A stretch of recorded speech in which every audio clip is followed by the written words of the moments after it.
Madame la Présidente, j'ai le plaisir de m'exprimer au nom du groupe consultatif ad hoc sur Haïti de l'ECOSOC.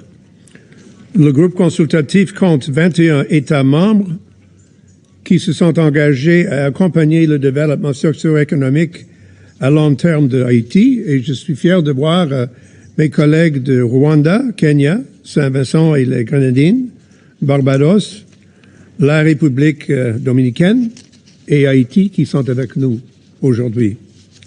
Je veux aussi donner mes remerciements personnels à le député secrétaire général, à Madame Lalime, que je vois toujours sur l'écran, toujours patient en nous en écoutant, et mon collègue de Gabon, qui fait un travail tellement important pour la cause de la paix et de la justice. Et je lui félicite pour sa présentation aujourd'hui.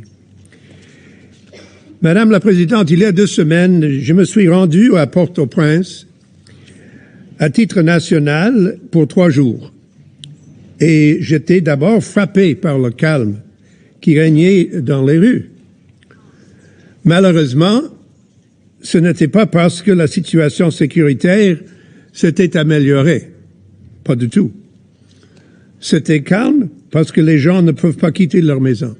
Ils ont peur. Ils ont peur de quitter leur foyer. Ou, peut-être, ils ont déjà fui. Il y a des milliers de personnes qui ont quitté le pays pour trouver la paix pour eux et pour leur famille. Ça, c'est la réalité de la situation. Des gangs lourdement armés contrôlent désormais la majorité de la capitale haïtienne aujourd'hui. Ce n'est pas, je dis avec beaucoup de respect à tous ceux qui écoutent, ce n'est pas un mythe, c'est une réalité de la situation. On ne peut pas nier cette réalité. Ça a un impact considérable sur la circulation du carburant et de la nourriture et de la médecine nécessaire. Alors, le travail humanitaire ne peut pas se passer. Ça n'arrive pas à la population. Et ça reste toujours quelque chose de très grave. Les principales routes nationales qui passent au nord et au sud de la capitale sont bloquées. Imaginez-vous si le grand circuit I-95 était fermé chaque 20 km ou 30 km. Imaginez-vous ça. Est-ce que ce serait tolérable pour la population de New York ou de New Jersey ou de n'importe où? Non, pas du tout. C'est impossible. Les gens en Haïti vivent dans des conditions impossibles. Impossible pour la vie humaine, impossible pour l'économie. Il est impossible de parler à quelqu'un à Port-au-Prince qui n'a pas vécu un enlèvement dans sa famille. C'est une réalité dans les discussions que j'ai eues. J'ai parlé avec des gens qui disaient, moi, j'ai dû faire un rançon pour ma mère, j'ai dû faire un pour mon frère. C'est pas anormal. C'est la vie qu'il existe. Les femmes et les filles sont soumises à d'horribles violences sexuelles. C'est pas un mythe. C'est une réalité qui est décrite dans tous les rapports des conseils des droits humains. De nombreuses écoles sont encore fermées. La majorité des enfants ne sont pas dans des écoles. Ça, c'est une réalité. C'est pas un mythe. Les agriculteurs ne peuvent pas ni semer, ni récolter de nourriture. Les entreprises ne peuvent pas fonctionner sans avoir à verser des pots de vin pour se frayer un chemin dans un maquis de harcèlement. La situation humanitaire est très grave et complètement inacceptable. Les cas de choléra augmentent avec des répercussions importantes sur les enfants.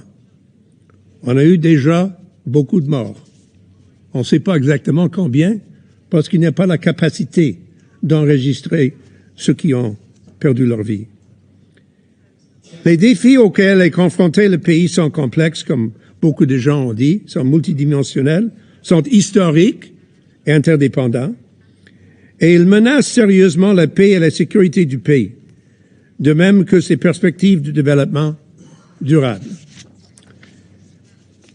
Madam President. Madame la Présidente, depuis l'avènement de la crise aux multiples facettes en Haïti à la suite de l'assassinat en été dernier du président Jovenel Moïse, notre groupe consultatif s'est réuni en 10 occasions, notamment au niveau des dirigeants en septembre, et a publié 6 déclarations conjointes alors que la crise se poursuivait. Le groupe s'est élargi alors que le Kenya et les Barbades nous ont rejoints récemment. Les membres du groupe consultatif souhaitent tous appuyer Haïti. Nous sommes basés surtout dans la région, mais il y a d'autres pays qui nous ont rejoints. À cet égard, au nom du groupe, je voudrais mettre en exergue 4 points. Premièrement, comme d'autres l'ont déjà dit, mais je vais le répéter, la communauté internationale ne peut apporter son aide que si nous prenons conscience que les approches de ces dernières décennies n'ont pas porté leurs fruits. Elles n'ont pas pu s'inscrire dans la durée, elles n'ont pas duré tout simplement. Elles n'ont pu s'implanter dans le pays, n'ont pas donné lieu aux changements nécessaires. Il est évident, et beaucoup l'ont dit à nouveau, mais il faut le répéter et ceci avec conviction, que les solutions doivent être dirigées par les Haïtiens, non pas par le Canada, par les États-Unis, par d'autres pays, même pas par l'ONU. Non, il faut que ces solutions appartiennent aux Haïtiens et à ses dirigeants. Nous devons également unir nos efforts pour mieux comprendre les besoins des Haïtiens et appuyer le plan du pays pour faire face à la crise. Cela doit venir de l'intérieur du pays, dans le cadre d'un dialogue politique vaste. Nous ne pouvons perdre de vue les causes profondes des difficultés en Haïti. Extrême pauvreté, corruption, impunité, collusion entre les acteurs politiques et économiques. Les sanctions, je pense, constituent un outil utile et ont des effets sur le terrain.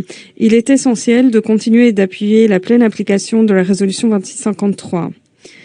Il reste encore beaucoup à faire afin d'aider les Haïtiens à faire face à la pauvreté, à la corruption, à l'arbitraire, à la violence, et ce à tous les niveaux. Troisièmement, s'il n'y a pas de solution rapide face à cette crise actuelle, nous avons besoin d'agir sans plus tarder.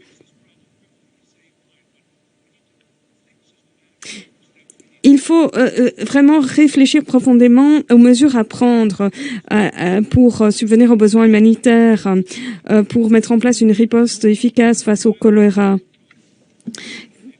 Car si l'on ne peut pas faire face à cette épidémie de choléra rapidement, cela aura des effets sur toutes nos autres actions, des effets très graves. Il faut également aider Haïti sur le long terme, ce qui est essentiel. On ne peut pas faire des va-et-vient dans cette coopération. On ne peut pas mener des actions ponctuelles qui ne sont pas inscrites dans la durée.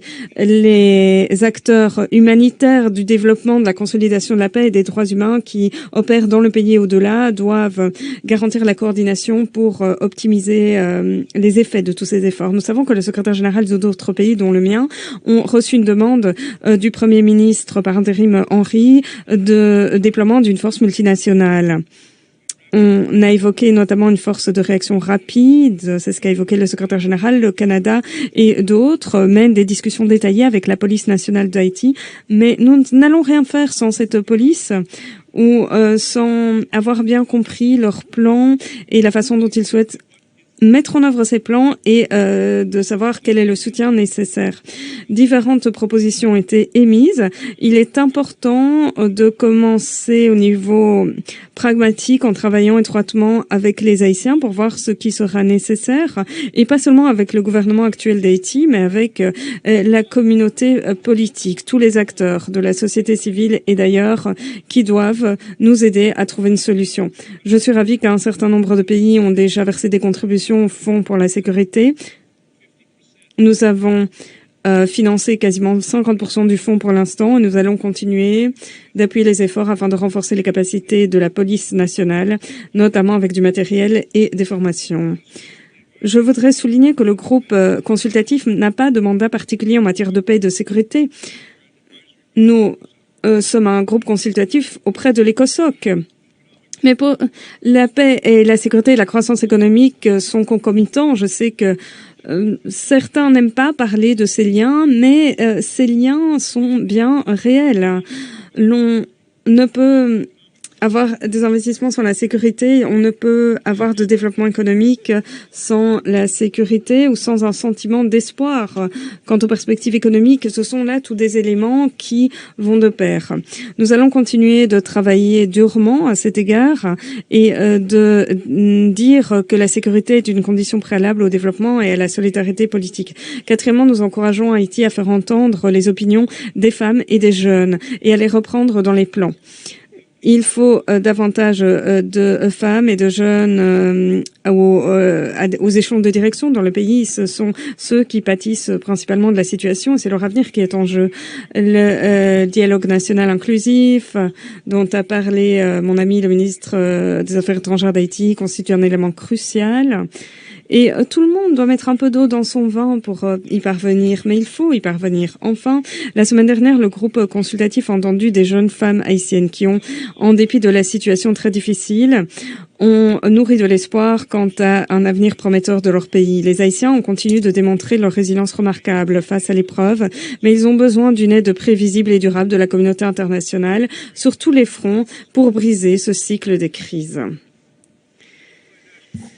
À titre national, je voudrais encore ajouter quelques propos. Ceux qui soudoient, ceux qui extorquent des fonds, ceux qui volent, ceux qui violent, ceux qui enlèvent et ceux qui tuent doivent être arrêtés sur leur lancée. Cette situation ne peut perdurer. Ce n'est pas là une théorie politique, non, ce sont là des faits réels. Et si l'on ne peut pas faire face à cette situation, alors on ne pourra relever aucun autre défi. Je ne sais pas comment ceux qui font obstruction aux tyrans, à ceux qui extorquent des fonds, etc., je ne sais pas si on pourrait les qualifier de mener une sorte de service public, non. Cela est une ineptie pour une telle analyse de la situation. Et enfin, je pense qu'on l'a entendu déjà dans d'autres contextes, mais il faut le dire une fois de plus, rien pour Haïti sans l'ensemble des Haïtiens. Et je pense que c'est là un principe qui doit être à l'origine de nos conduites.